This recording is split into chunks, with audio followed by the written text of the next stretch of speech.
The thermal regulators on Europa base weren't designed for the strain Rhiannon Wade was putting them through. The engineering bay's warning lights cast an eerie red glow across the frost-covered walls as she adjusted the power flow, trying to compensate for the sudden temperature fluctuations that had been plaguing the station for the past week. "Come on, you stubborn piece of hardware," she muttered, her breath visible in the increasingly cold air. The base's location, buried 2 kilometers beneath Europa's icy surface, usually meant stable temperatures, but something was interfering with their systems, creating dangerous cold spots throughout the facility. Rhiannon's fingers, despite her heated gloves, were starting to go numb as she recalibrated another sensor array. As the station's lead terraforming engineer, she'd seen her share of equipment failures, but this was different. The patterns were too precise, too deliberate. The comm unit on her wrist crackled. "Wade, we're getting more anomalies in Section D," Director Patel's voice was tight with concern. "Temperatures dropping faster than we can compensate." "On my way," she responded, already gathering her tools. "Have Harrison redirect power from the auxiliary generators. We might need the extra juice." The corridors of Europa base were a maze of reinforced tunnels, carved through the moon's ice sheet decades ago when humanity first decided to establish a permanent presence on Jupiter's frozen satellite. The station had grown since then, expanding into a sprawling research facility dedicated to studying both Europa's vast subsurface ocean and developing terraforming technologies for future colonies. As Rhiannon made her way to Section D, she noticed something odd about the frost patterns forming on the walls. They weren't the random crystalline structures she was used to seeing during system failures.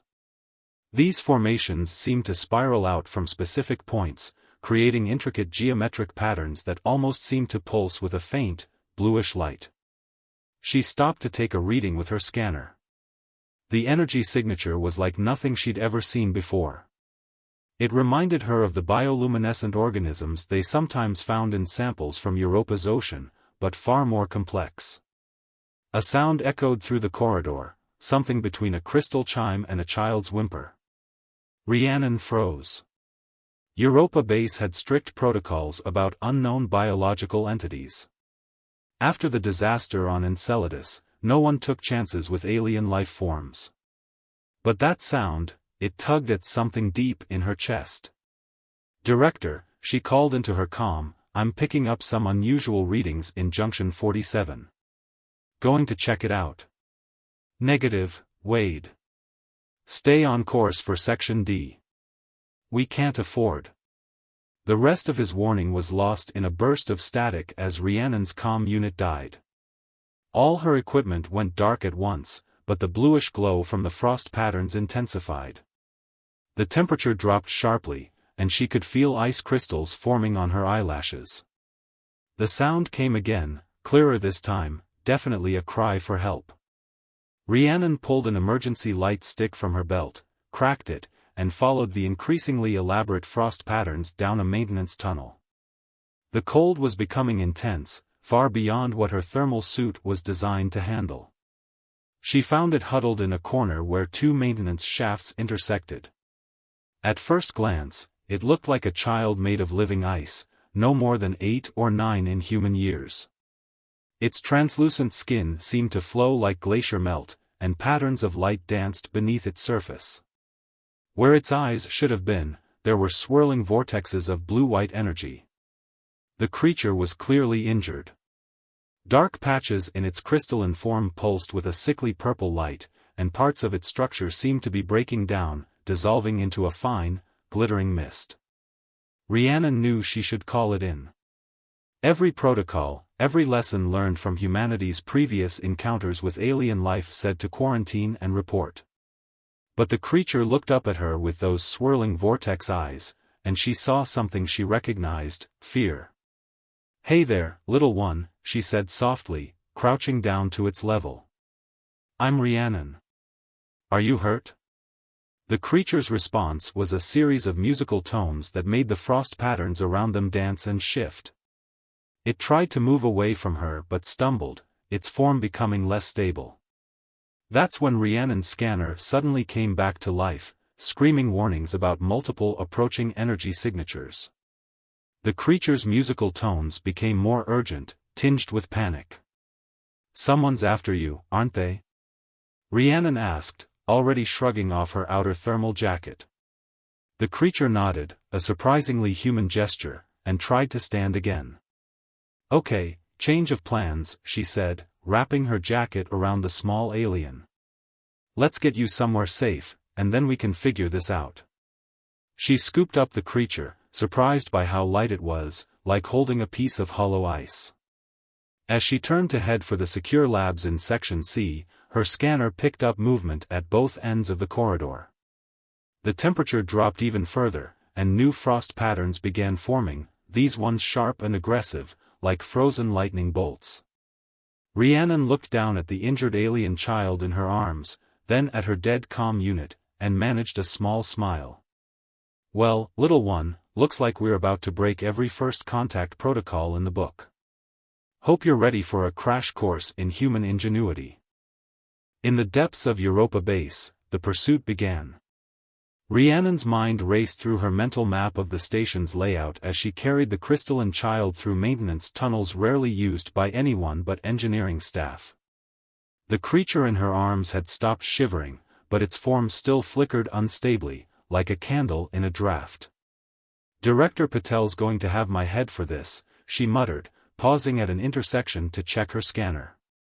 The pursuing energy signatures were spreading out, methodically searching each section of the base. Their patterns were becoming clearer now, they weren't random patrols, but a coordinated hunt.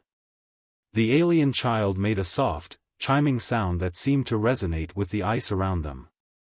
Suddenly, the frost patterns on the walls shifted, forming what looked like a crude map of the nearby corridors. Rhiannon's eyes widened as she realized the child was trying to help. "Smart kid," she whispered, studying the patterns. "You can sense them through the ice, can't you?" The child's response was a series of delicate crystalline tones that made her scanner's display flicker. A crash echoed through the tunnels, followed by the sound of tearing metal. The hunters were destroying station infrastructure in their search. Rhiannon grimaced, as if the base's maintenance backlog wasn't bad enough already. She needed a plan. The secure labs in Section C might have been her first choice, but they were too obvious. The hunters would check there first. Instead, she headed for the Thermal Control Center, her domain. If these beings were as sensitive to temperature as they seemed, she might be able to use that to her advantage. The child suddenly tensed in her arms, its form becoming almost painfully cold. Through the nearest viewport, Rhiannon saw why. 3 figures had materialized in the corridor ahead, their bodies composed of what looked like jagged black ice. Where the child was all flowing curves and gentle light, these beings were sharp angles and dark energy. "Okay, time for Plan B," Rhiannon whispered, backing away slowly. The hunters hadn't spotted them yet, but it was only a matter of time. She reached for the environmental controls on the wall panel beside her, thanking whatever deities might be listening that she'd insisted on manual overrides throughout the base. The hunters moved with an unnatural grace, their crystalline forms flowing through the corridor like liquid nitrogen. They carried weapons that seemed to be made of the same dark ice as their bodies, trailing wisps of supercooled air. Rhiannon waited until they were directly beneath a main coolant junction, then slammed her fist into the emergency purge button. Superheated antifreeze burst from the overhead pipes, creating an instant barrier of steam and chaos. The hunters recoiled, their forms crackling with stress as they encountered the sudden temperature change. "Hold tight, little one," Rhiannon said, sprinting past the distracted hunters. The child's response was to extend its crystalline structure slightly, creating a kind of protective shell around them both. The remaining drops of antifreeze slid off this barrier like water off ice. They made it to the thermal control center, but Rhiannon knew they couldn't stay long. She set the child down gently near one of the main consoles. "I need to know what we're dealing with here," she said, pulling up the base's environmental controls. "Those aren't your parents out there, are they?" The child's response was to create a series of complex ice formations in the air between them. The patterns told a story: a peaceful species of ice-based beings, a group of radical extremists who believed contact with other species would corrupt their purity, and a desperate flight across the stars that had ended here, beneath Europa's frozen surface. "You crashed through our ice sheet," Rhiannon realized. "That's what's been causing our temperature fluctuations." The child nodded, then created another pattern showing a much larger ship hidden in Europa's subsurface ocean. A rescue ship, Rhiannon understood, but it wouldn't arrive for several more hours. A proximity alarm blared, the hunters had recovered and were closing in on their position. Rhiannon quickly initiated a base-wide thermal recalibration, something that would normally take days of careful adjustment. The result was immediate and dramatic. Whole sections of the base began rapidly cycling between extreme hot and cold. "That'll slow them down," she said, gathering her tools. "But we need somewhere to wait for your rescue ship." The child created another ice pattern, this one showing the deep ocean access tubes, maintenance shafts that connected the base to Europa's subsurface ocean. Rhiannon smiled. "Those tubes haven't been used in months. Nobody'd think to look for us there." She paused, considering the risks. The tubes weren't exactly safe, they were basically giant pressurized straws stuck into an alien ocean. But right now, they were the best option. As if to emphasize the point, something slammed against the thermal control center's door, hard enough to dent the reinforced metal. The temperature in the room plummeted as black ice began creeping in around the door's frame. Right then, Rhiannon said, scooping up the child again. "Time to go swimming." The ocean access tubes were a testament to human stubbornness, massive cylindrical shafts that plunged straight down through Europa's ice crust into the moon's vast subsurface ocean. As Rhiannon and the child descended the maintenance ladder, the walls around them changed from station-manufactured materials to pure Europan ice, ancient and deep blue. "Stay close," Rhiannon whispered, though she wasn't sure why she was whispering. The child clung to her back now, its crystalline form pulsing with a soft light that illuminated their way better than her emergency lamp. The temperature here was well below freezing, but the child's presence seemed to protect her from the worst of it. They reached the first observation bubble, a reinforced transparent sphere embedded in the ice wall. Through it, the vast darkness of Europa's ocean stretched endlessly. Occasionally, bioluminescent life forms would drift past, reminding Rhiannon why she'd chosen to work on this frozen moon in the first place. The child pressed a hand against the transparent barrier, creating delicate frost patterns that spread across the surface. Through these patterns, Rhiannon began to understand more of its story. The child wasn't just any member of its species, it was something special, something that the extremists feared because it was different. "You can communicate with other forms of life, can't you?" Rhiannon asked, watching as the frost patterns seemed to reach out toward a passing luminescent creature, which responded by pulsing in sync with the child's own light. "That's why they're hunting you. You're proof that their ideology of isolation is wrong." The child's response was a series of crystalline tones that made the ice around them vibrate in harmony. But the moment was shattered by a sound from above, the sharp crack of ice breaking under extreme cold. "They're following us down," Rhiannon muttered, checking her scanner. The hunters were using their ability to manipulate ice to create their own path down the tube, bypassing the ladders entirely. "We need to move faster." They descended further, passing 2 more observation bubbles. The pressure was intense here, and Rhiannon could hear the ice creaking around them. The child seemed agitated, its form flickering between solid and semi-transparent states. That's when Rhiannon's scanner picked up something else, a massive energy signature moving through the ocean below them. The rescue ship. It was early, but still too far away to help them immediately. A blast of supercooled air shot past them, crystallizing instantly on the tube's wall. One of the hunters had spotted them. The child reacted instinctively, creating a barrier of swirling ice crystals above them that deflected a second blast. "Nice work, kid," Rhiannon said, her mind racing. They were trapped between the hunters above and the ocean below, with nothing but ice between them and the crushing depths. Then she noticed something. The child's barrier hadn't just deflected the blast, it had reflected it, sending it back at their pursuers with increased intensity. The ice, she realized. You're not just creating it, you're resonating with it, amplifying its natural properties. She looked at her scanner, then at the tube walls around them. Think you can help me with something crazy? The child's response was to create a small model of the access tube in ice, complete with tiny figures representing them and their pursuers. Smart kid indeed. This whole tube is essentially a giant acoustic chamber, Rhiannon explained, pulling tools from her belt.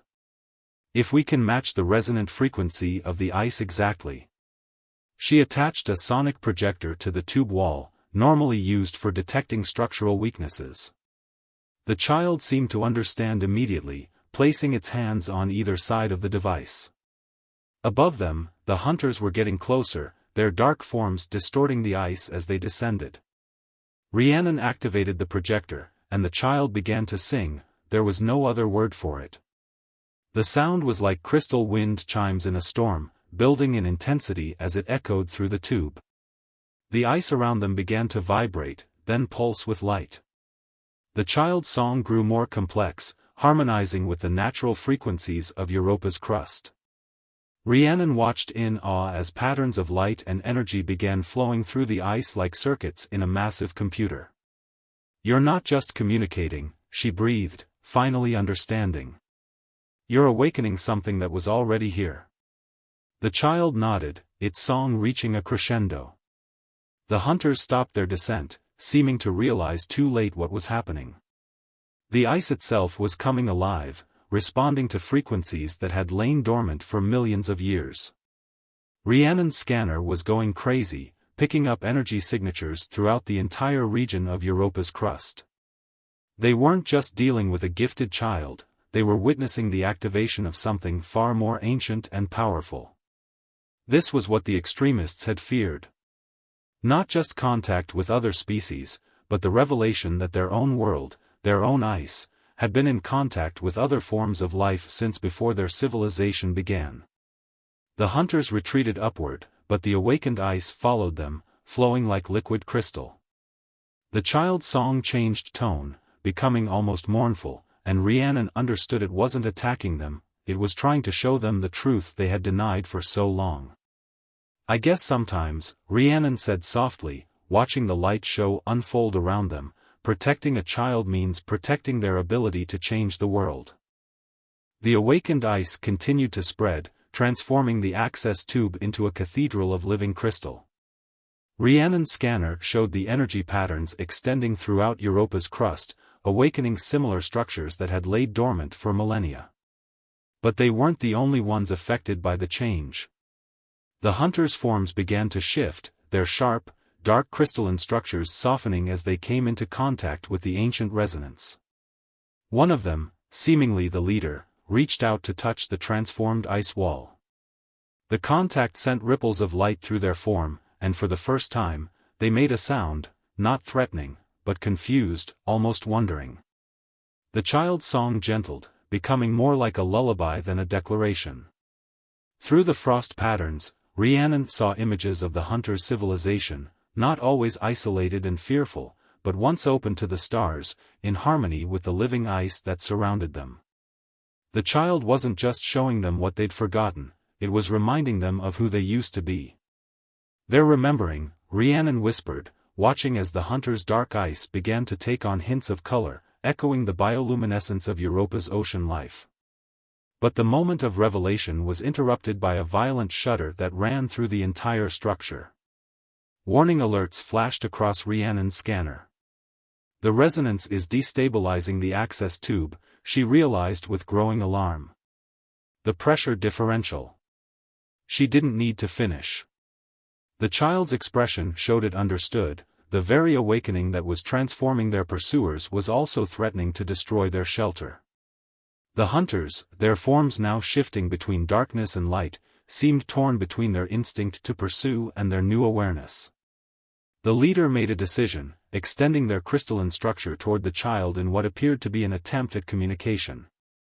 But before contact could be made, a massive crack appeared in the tube wall.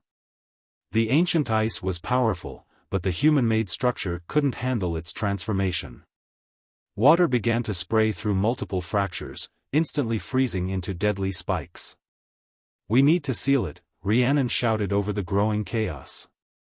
She reached for her repair kit, but the child stopped her with a gentle touch. Its form was glowing brighter now, patterns of energy swirling beneath its surface with increasing intensity. The child looked at the hunters, then at Rhiannon, and made a series of crystalline tones that somehow conveyed both apology and determination. Before Rhiannon could react, the child pressed both hands against the tube wall and began to sing again, but this was different from before. This wasn't an awakening song, it was something else entirely.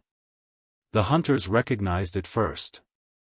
Their forms recoiled in what might have been horror, then rushed forward as if to stop what was happening. Rhiannon's scanner went wild, showing energy readings that made no sense. The child wasn't just channeling the ice's power, it was becoming one with it. No, Rhiannon reached for the child, understanding too late what it intended.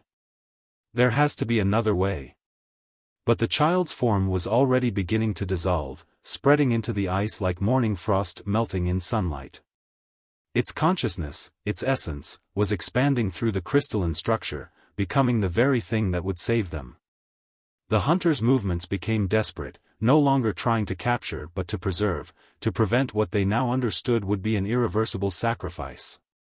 The child's final song echoed through the ice with impossible complexity, joy and sorrow, past and future, separation and connection, all wrapped in a melody that made Rhiannon's heart ache. The failing access tube began to stabilize as new ice formed within its structure, but this wasn't ordinary ice. It was alive, aware, infused with the child's consciousness. Rhiannon watched, tears freezing on her cheeks, as the last visible form of the child dissolved into pure energy. The hunters knelt, their once dark crystalline bodies now shimmering with the same inner light that had characterized the child. They had rediscovered their connection to the living ice, but the price had been unimaginably high. The access tube, now more alive than human engineering had ever intended, hummed with a subtle resonance that felt like a sleeping child's breath. Rhiannon's scanner showed the structure was more stable than it had ever been, protected by a consciousness that had chosen to become part of Europa itself. "You didn't have to," she whispered, placing her hand against the living ice. "We could have found another way." But even as she said it, she understood. The child had done more than save them, it had healed a breach in its people's history, restored a connection that had been lost to fear and isolation. In becoming part of the ice, it had become part of everything. 3 months after the incident in the access tube, Rhiannon stood at her usual spot in Observation Bubble 4, watching the dance of bioluminescent creatures through the transformed ice.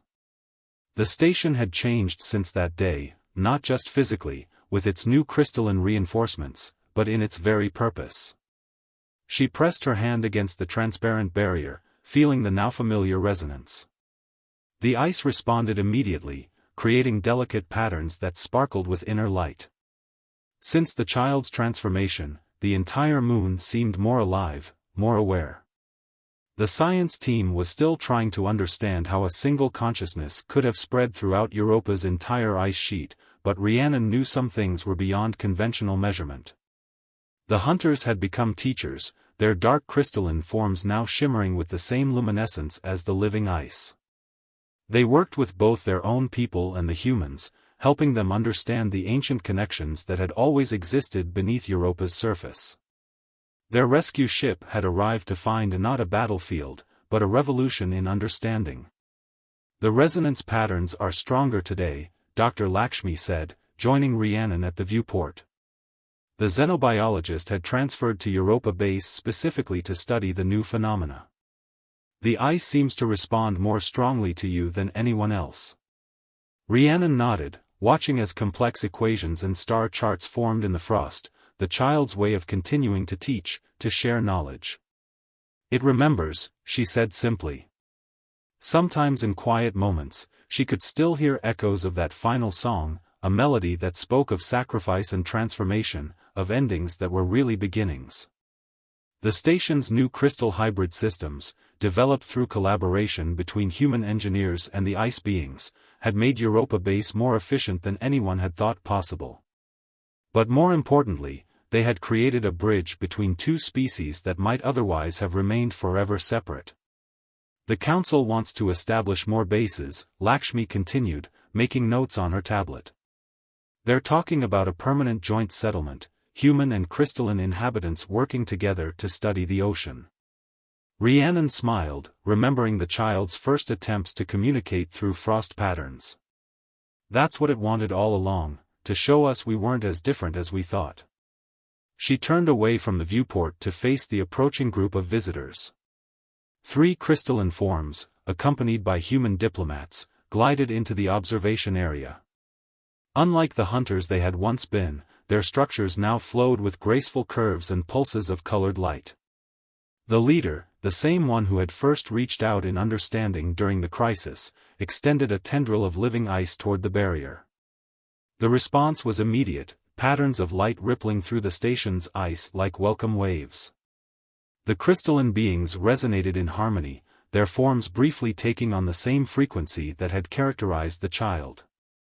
They had learned to accept change, to embrace connection rather than fear it. "We're picking up new signatures in the deep ocean," one of the diplomats said, checking his data pad. "The ice, it's not just preserving life anymore, it's fostering it. Creating conditions for new forms to evolve." That was the child's greatest gift, Rhiannon thought, not just saving the station or transforming the ice, but showing both species that growth only comes through change, through reaching beyond what you think is possible. She had submitted her report to Earth's Xenological Council weeks ago, trying to explain what had happened in technical terms. But how do you quantify a sacrifice that transforms an entire world? How do you measure the moment when fear turns to understanding, when barriers between species dissolve like ice in sunlight? The station's new crystal-enhanced sensors picked up something moving in the depths, one of Europa's native life forms, larger than any they'd detected before. As it passed beneath them, the ice sang with recognition, creating patterns that told stories of ancient migrations through warm currents beneath the frozen surface. "It's not just communicating anymore," Lakshmi whispered, awe in her voice. "It's remembering. The ice holds the memory of everything that's ever lived here."